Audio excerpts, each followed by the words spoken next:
Okay, so get this. What if we had AI therapists? Like, not in the future, but right now, AI that could be counseling people today. Mm.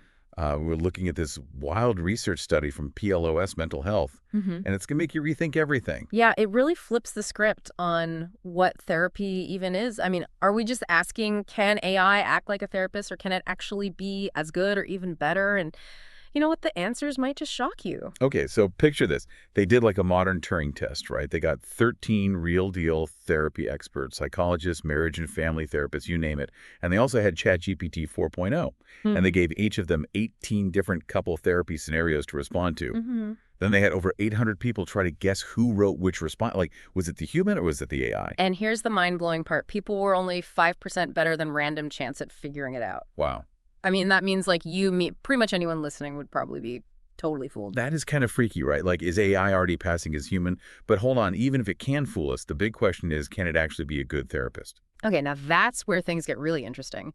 Because the study didn't just stop at the Turing test. They actually wanted to know if AI could deliver good therapy. So to measure that, they used this scale based on the common factors of therapy. Common factors, Yeah. huh? Can you unpack that for us a little bit? Sure. So think of common factors like the essential ingredients of what makes therapy work no matter what specific approach is being used, you know? It's like whether you're baking a cake or building a house, you need certain basic elements to make it work, right? Yeah, totally. So in therapy, those elements are things like building a strong connection with the client, showing empathy, understanding their cultural background, and helping them feel hopeful about change. You know, those common factors are what actually drive positive outcomes in therapy. Okay, got it. So it's not just about mimicking human interaction. It's about actually nailing those key things that make therapy effective. So how did ChatGPT actually measure up on that front? All right, so buckle up because this is where it gets wild. ChatGPT's responses consistently scored higher on those common factors than the human therapists. And we're not talking like a small margin here. It's a pretty significant difference. Hold on. So you're saying that AI might already be better at giving good therapy than actual humans? I mean, I knew AI was getting good, but that's a whole other level. It really makes you question what's going on, right?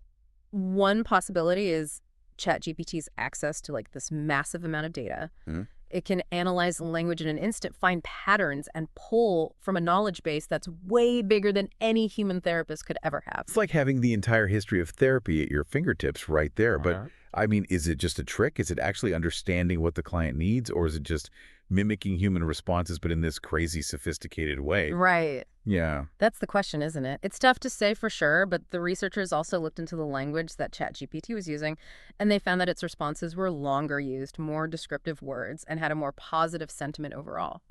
So it's not just what it's saying, but how it's saying it. That's different. I wonder if that's part of why it's scoring higher on those common factors.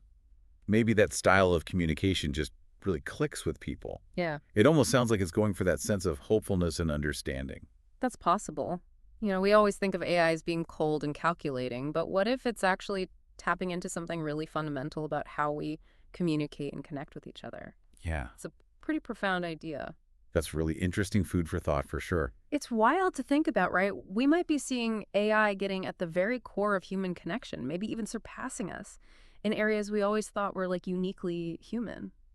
It's definitely making me rethink like what it even means to be a therapist. I mean, Yeah. if AI can already give this level of support, then what happens to the whole profession, you know? Yeah, that's the million-dollar question, and it's something a lot of therapists are wrestling with right now. But I think it's important to remember this research is still pretty new. You know, we're just starting to uncover what AI can really do in mental health. True, true.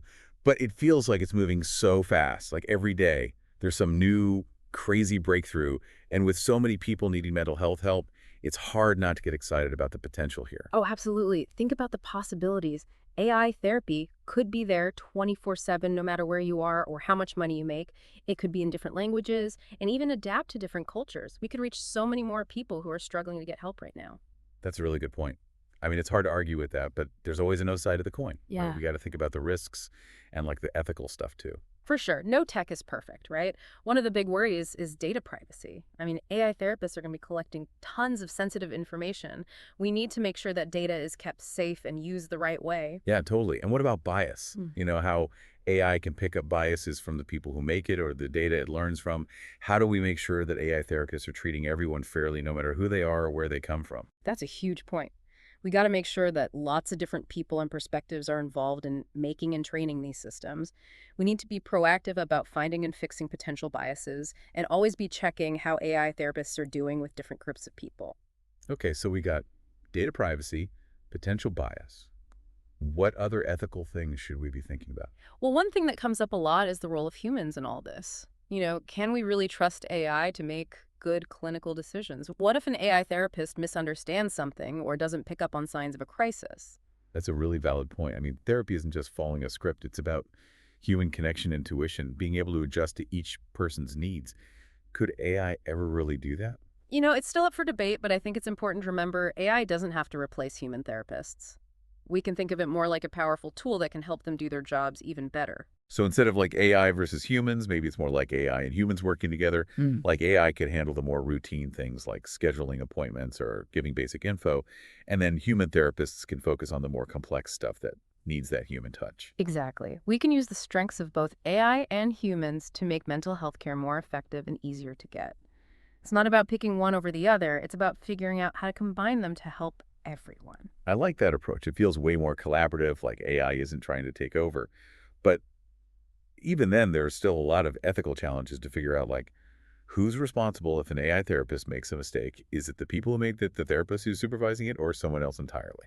That's a great question. And, lawyers and policymakers are already trying to figure that out. We need clear rules and ways to make sure AI therapy is being used safely and ethically. It feels like we're in uncharted territory here. Yeah.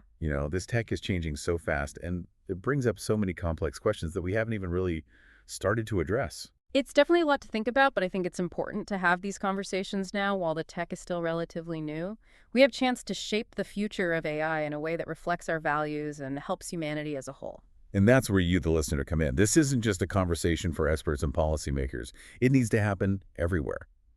We all need to ask ourselves, what role do we want AI to play in our lives, in our healthcare, in our society? Exactly. We need to think critically about the potential good and bad stuff and have open and honest conversations about the ethics. This is a technology that will affect all of us, so everyone needs to have a say in shaping its future.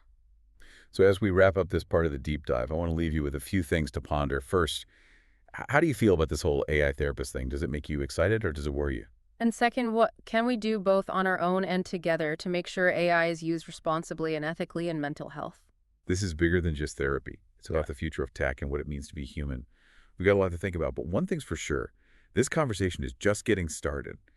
It really makes you think, like, what does the future of therapy even look like? And I mean, it goes even deeper than that, right? It makes you think about technology and like, what makes us human? Yeah, totally. It's like we're dealing with questions that used to be just in sci-fi, Yeah. Can machines really get human emotions? Can they actually offer support? And if they can, what does that say about us? It's like we're coming face to face with this like fundamental need for connection with other people, right? We evolved to depend on each other, to read those subtle cues, to share experiences. I mean, can AI ever truly get that, or is there something special about human-to-human interaction? I think that's the big question. And the answer might be more complicated than just yes or no, Maybe AI can provide certain types of support that are super valuable, like consistency, data-driven insights, being a non-judgmental listener. But that deep intuitive understanding that comes from shared human experience, that might be something else entirely. Yeah, and it makes me think back to that finding in the study where people rated responses higher just because they thought a human wrote them. It's almost like we don't want to believe that AI could be just as good or even better. Oh, I get it, though. There's something comforting about knowing you're talking to another person, someone who's been through similar stuff, who gets what it's like to be human. It's hard to let go of that. But what if AI gets so good that it can understand us on that level? Like, what if it can not only act like it has empathy, but actually feel it? Would we even be able to tell the difference anymore? Whoa, now that is a question. It makes you define what empathy even means. Is it about having gone through the same emotions, or is it about the ability to understand and respond to how someone else is feeling in a way that matters? If AI can do that, does it matter if it's doing it in a different way? It's like we're in this weird gray area where the lines between human and machine are getting blurry. It's exciting, but kind of scary, too. It is, and it brings up all sorts of ethical stuff. Like, if AI can actually provide good therapy, don't we have a responsibility to make it available to everyone? Should things like cost, location, or even language be barriers to care if we have this potential solution? And what about therapists? Will they become obsolete? Or will their jobs change as AI takes over certain tasks? I don't think we'll see therapists disappear anytime soon, but their roles will probably shift. We might see more teamwork with AI handling initial assessments or providing support between sessions, and then therapists focusing on the tougher cases or the ones that really need that human connection. It's like AI could be this tool that helps therapists reach more people and make a bigger impact while still keeping those core values of human connection and empathy at the center. Exactly. And that brings us back to the main point of this whole deep dive. This isn't about AI versus humans. It's about using technology in a smart and ethical way to make things better for everyone. So as we wrap up this look at AI therapists, I hope you're leaving with more questions than answers. This is a conversation that's just starting, and it needs your voice. Keep learning, keep asking questions, and most importantly, keep imagining what's possible. The future of mental health care, and maybe even what it means to be human, is being shaped right now, and your perspective is important. Thanks for joining us for this deep dive into the world of AI therapists. We'll see you next time.